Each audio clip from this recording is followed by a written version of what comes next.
Alegasyon ni VP Sara Duterte na sina Speaker Martin Romualdez at Congressman Zaldico ang may control sa pondo ng bansa. Nasa frontline na balitang yan, Byron Enriquez. Ang budget ng Pilipinas ay hawak lang ng dalawang tao. Hawak lang siya ni Congressman Zaldico at ni Congressman Martin Romualdez. Yan. Agoy! Ito na mga guys, welcome back to my channel. At yun, ang mga buhaya expose, ha? Tingnan natin itong balita mga guys.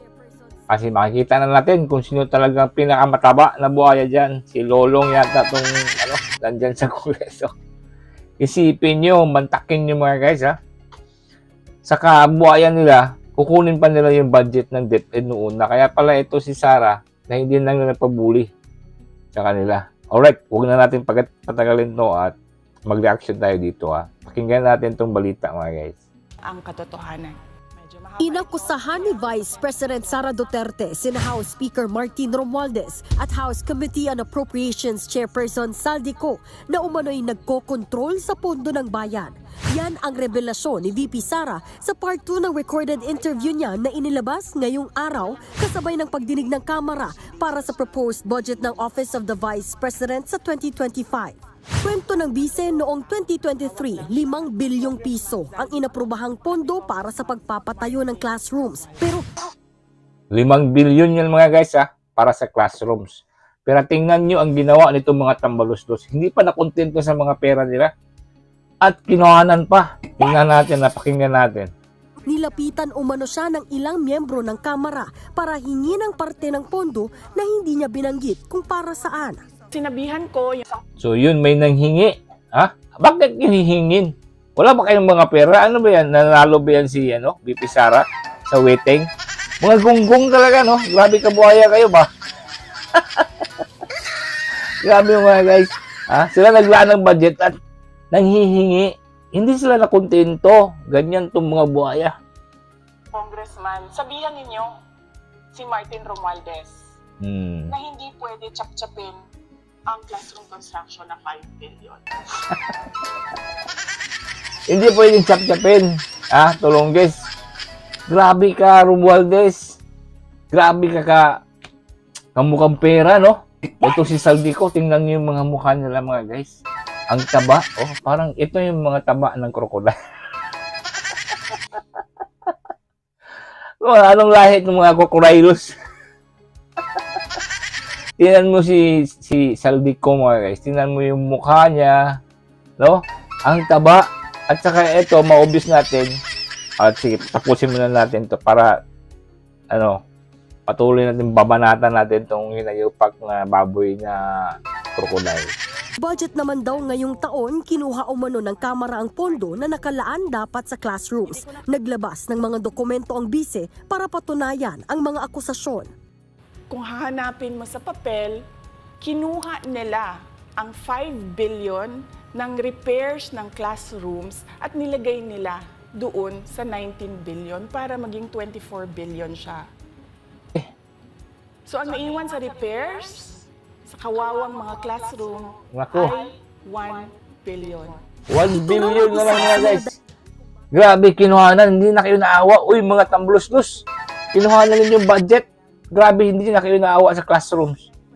Eto, grabe kagarapalan itong mga animal. Alam mo, ayaw ko nung gusto magmura eh. Kaya mapapamura ka talaga dito sa mga hinayupak. Tingnan mo yung mga animal. Ang pera ng mga bata sa classroom. Grabe, hindi katanggap-tanggap yan. Hindi na kayo your honor. Your crocodile. Grabe itong mga... Ito na guys. Ito na sinasabi ni Senator Villanueva. Na ito nga si... party list. Itong si Akop. Grabe ka-obvious. Guilty ka. Makikita natin yung demeanor mo ngayon sa pagsagot mo. Makikita natin mga guys kung gaano ang itsura ng guilty na medyo natataranta sa mga reply niya at saka yung mga banat niya mga yung iba na, yung parang kang Noli de Castro. Ay nako, obvious na obvious ka na pikon, galit. Pag ikaw akusahan at diretso kang magalit, Yan ang mga guilty, mga guys. Klarong-klarong guilty yan, mga ganyan, ang mga demeanor. Kaya wag tayo magpaloko dito sa mga buhaya. Ha? Pangka na kayo. Bulgar na talaga yung pagkabuhayan nyo, mga hinayupak kayong mga... Dahilan kung bakit nagbitiw si VP Sara bilang Education Secretary. Hindi na ako papayag na sa susunod na taon, ganyan pa rin ang gawin nila. At ako yung mananagot sa ginagawa nila. Di ba? Kaya yan yung sinasabi ko, bakit pa tayo mag-question and answer dito para atakihin niyo ako? Ang masusunod lang naman sa budget, 2 tao lang. Di ba? Tingnan niyo yung mga animas na mga atakbog, ha? Atakihin nila si VP Sara sa ilang milyon lang na napaliwanag na nga yung sa confidential funds. Pero kayo, ito bilyon. Ano itong si Saldico, kinuha nila. Hiningi nila ngayon sa DepEd. Gago, hindi sila pinagbigyan. Alam mo yung ginawa mo nga, guys? Pinatungan nila ang budget ni BP. At alam na sa dokumento, klarong-klaro, hindi nahiya, Hindi nahiya itong mga hinayupak. Dinagdagan nila ang pera ni BP. Dahil hindi sila pinagbigyan ni BP, dinagdagan nila ngayon ng 10 bilyon. Klarong-klaro sa mga dokumento. Ito na nangyayari mga yan. Nagiging star witness na ito si BP Sara. Nako, kailan kaya ito mag-imbestiga? Dapat imbestigahan to. Itong mga tulunggis. Klaro-klaro to, documented to meron pang direct testimony si BP Sara. Hindi lang muna ngayon pinangalanan ni BP Sara kung sino yung lumapit. Lumapit at hiningi. Hindi pinagbigyan. Pinatungan ngayon ng 10 bilyon. Grabing mga inayupak ng mga crocodile, mga guys. Para talaga si Lolong. Ginoo kunin mo tambi. Wala na tambi. Munang, kaya ngayon medyo natataranta na ito si Saldico. Kung ano-ano na mga pinagbabato dito kay BP Sara. Di ba? Hindi na related yung mga paninira ngayon, yung reply ngayon ni Saldico. Hindi related. Kaya pakinggan muna natin, patuloy tayo. Pinabulaanan ni Congressman Saldico ang mga akusasyon ng vice. Giit niya, diversionary tactic lang ito ni VP Sara. Si VP Sara pa ngayon ang mag-divert ng tactic, gago. Kayo ang umula. Kaya pala, pinupustro ninyo yung talaga yung impeachment at saka yung sa hearing sa budget ni Sara. Pinapa-attack nyo talaga kasi alam nyo na VP Sara is coming. Yun mga guys. Huwag tayong magpaloko, huwag tayong magpailad. Alam na yung mga hakbang ninyo before pa, talaga sigurong alam na nila na, titirahin na tayo ni VP Sara kasi nabanggit na niya nung pag-resign niya sa DepEd na may anomalya nga sa transaksyon sa pera ng DepEd. So, alam nyo na, that is coming at inunahan nyo ngayon. At ngayon, kayo pa ang magsasabing diversionary tactics. Kayo ang unang nag-divert. Ngayon, ang main issue ngayon, hindi na main issue yung budget ni BP. Ang issue na ngayon is yung pangungurakot ninyo. Si BP Sara na ngayon ang witness ng bayan. Nako mga guys, merong bagong kaso. People of the Philippines versus Tambalos Los Romualdez at si Party List Saldico na ang taba na para talagang walang iba, si Lolong. Pakinggan natin yung buhayang Lolong mga guys at tingnan natin, pagmasdan ninyo yung pawis niya at saka the way siya magsagot. Huling-huli ang guilty ang hinayupak. Nangyayaring kontrolado nila ni Romualdez ang budget dumaraan naman daw ito sa proseso. Binubusisi raw ito ng mahigit 300 kongresista at 24 na senador. Talaga pong tatak Duterte na yata ang pambubudol. Pambubudol? Excuse me, Saldico. Yung term na budol nakadikit na ngayon yan sa inyo, kay Bongbong Marcos. Buong bayan binudol, gonggong. Si VP Sara pa ngayon ang nambudol, di ba? Diyan pa. Pakinggan natin. Sa peking war on drugs, Nge. peking good governance, Sis! peking Ako. pagkontra sa korupsyon, Kontra sa at korap. ngayon, peking sagot sa mga issue. Mm. Tulad ng tatay niya, gusto niyang ilihis ang usapin sa Tingnan nyo, yung tirada. Ha? Di ba? Ganyan yung guilty. Ganyan yung demeanor ng guilty. Ha? Huwag mo kaming lokohin. Huling-huli ka na.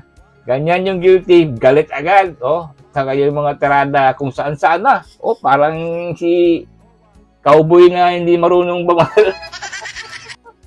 Sa Bisaya pa, nagpataka na ka. Nagpataka na ka kung ano-ano lang sinabi mo. Dahil nabuking ka na ngayon. Nangiya ka. isyung kinakaharap niya. Inililihis lang daw ng bise ang mga tunay Lax. na issue gaya ng paggasta niya sa pera ng Sili. bayan. Ayaw niya kasing magpaliwanag. 125 million confidential Wah. funds spent in 11 days at nagsabi mismo ang TOA na mali Yung Pangulo mo ay paliwanag niya ang flood control. Ha? 1 billion a day, gonggong. Gago talaga. Akala mo maniwala ang mga Pilipino sa'yo? Yun lang pagsasalita mo ngayon dyan. Obvious na obvious yung demeanor mo. Na guilty kang hinayupak ka. Buhaya kanda ko. ang paggastos nito. Kung bakit kulelat ang mga batang Pilipino sa math and science sa ilalim ng panunungkulan niya bilang DepEd Secretary. Kung bakit malala ang Malalasin mong kabuang. Alam mo, pinagkatawanan ka lang siguro ngayon ng mga teachers. Ha? Di mo alam. Kasi alam mo, no? Alam mo, pero sinisiraan mo talaga si BP. Ha? High performance yan, BP. Sa DepEd, gonggong. Kala mo, ignorante ang mga tao, no? O, yeah, eto na ngayon, mga guys, ang mga tirada nila. Ha? Mga ganyan na, pag para sinole, yung mga duwag, yung mga words na out of place na ba? Para lang masiraan. At akala siguro niya, na makikinig ang mga tao, gonggong. korupsyon sa DepEd at palpak ang kanyang panunungkulan dahil tamad at hindi siya pumapasok kahit minsan sa department. Tamad daw mga guys, ha? most trusted and high performance rating si BP Sara. Gusto mo isampal ko yan sa'yo, saldi ko? Ha? Akala mo, ha? Maluloko mo kami? Tingnan mo yung mukha mo. Nakto mga guys, eto na ang mga buhaya huling-huli. Huling-huli of education. sa sarili nilang mga itsura. Si House Speaker Martin Romualdez tungkol sa mga paratang ni VP Sara. Pero dahil sa mga akusasyon ng bise at hindi niya pagsipot sa pagdinig, mukhang mas mahihirapan daw maipasa ang panukalang pondo ng OVP. Ayon kay Lanao del Sur First Isiro nyo na yan. Isiro nyo lang budget. Wala nang pakialam.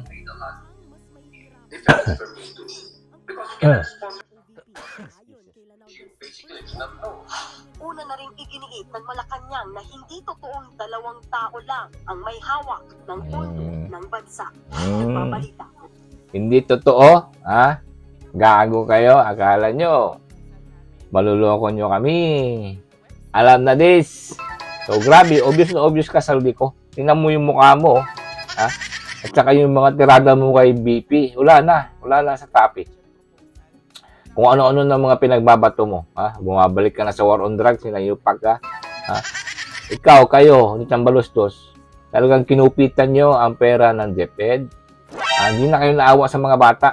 Yan mga guys. Ito ang mga ugali ngayon ng mga buhaya. No? Expose na. Hindi na ito naawa sa mga bata. Kung inayupak, kinupitan pa. Ha? Ngayon, hindi sila pinagbigyan ni BP Sara at pinatungan nila ng bilyones. Gago. Ha? Kaya wag pa tayong magpaano sa Bisaya pa dita magpailad aning mga giahak, mga giatay ni mga tawana.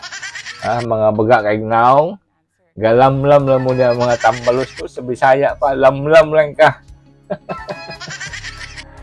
Alright mga guys, yun ang latest, no? Saka yung kahapon na kay BP Sara na deliberation at Marcoleta talagang binulabog niya. Ito si Kimbo. Nakita niya naman yung mga videos. Pinagtulong-tulungan nila. Majority sila. Pero at least nasupal pa sila ni Congressman Marcoleta. Kaya mabuhay po kayo, Congressman Marcoleta. And yun nga mga guys, abangan natin ang itong bagong expose. Baka maging star witness na itong si BP Sara. At sana maimbestigahan to, no? Comment naman kayo dyan kung papayag kayong imbestigahan tong itong expose ni BP Sara. Yan, mga kurakot, kinurakot ng buhaya mga guys. Ang pera ng DepEd, kaya pala nagbitiw na si BP Sara. Sabi ni BP Sara, goodbye, adios mga crocodilos. Iniwan na kayo sa ere ni BP Sara. Ayan, sa iyo na yan. Kung gusto nyo i-zero budget, sige. Walang problema, zero budget para mas lalong lalakas ang pwersa ng taong bayan at talagang ibabasura na kayo. Basuran-basura naman talaga kayo eh. Ito si Saldico. Hoy Saldico! Kala mo yung mukha mo parang may 3 burger sa bibig. Yan mga guys, babanatan natin itong mga makakapal na mukha. Kala nila sila lang. Ngayon, meron na tayong internet. Hindi natin tululubayan itong mga buhaya. Kala nila, hindi natin malalaman yung galaw nila. Diba? Pag buhaya kasi malaki, siyempre, ang hina at exposed na exposed, kita-kita. Alam na alam natin yung galaw mo. Yan, Romualdez. Yung someday, kayo na naman ang lilitisin. Someday, kayo na naman ang tatanungin. Lalo na itong si Saldico. Party list ka lang, hinayupak ka. Isipin nyo mga guys. Party list. Itong si Saldico, ang pinahawak sa kaban ng bayan. Siya ang magdidirect. Isa siya sa magdidirect kung ano ang kahinatnan ng mga pera ng bayan. Tapos, ang dami pang previous issue itong hinayupak na ito ng grabing expose ni Joel Villanueva. Akala mo nakalimutan ng bayan yon. Bumabalik na ngayon ng mga video niya. Tingnan nyo guys yung expose ni Senator Villanueva patungkol ito kay Saldico. Na umaalma siya. Bakit itong anong tawag niya doon? Vampira. Bakit itong vampira ang pinagbantay mo sa kaban ng bayan? Ito si Saldico yun mga guys. Ito, grabe na ang issue ng corruption before sa kanya. At ngayon magmamalinis ka. Sasabihin mo pang papalabas mo sinungaling yung BP Sara. Di ba mga guys, sino man niniwala sa'yo? Gunggong. Kung ano-ano ng mga rason mo. Di ba papa? Iba na yung mga tirada niya eh. Alam na natin na pag talo, example sa agreemento, pag talo, katulad kay Noli, yung mga tirada ng mga below the belt, nakataranta na, obvious na mga demeanor. Sabi ng mga Pinoy, uy, alam na this! Kaya huwag tayong magpaloko guys, abangan natin itong Saldico. Abangan natin itong magiging next chapter dito sa mga testimonya ni BP Sara.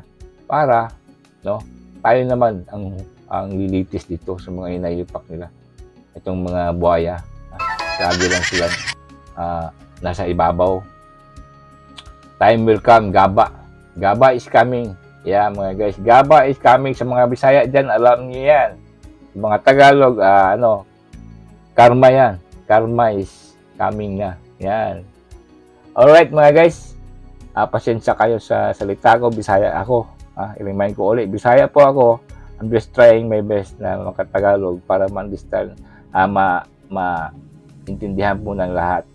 Alright. Yun, abangan natin yung mga next na mga pangyayari patungkol dito sa mga buhaya expose. Let's go. Thank you for watching.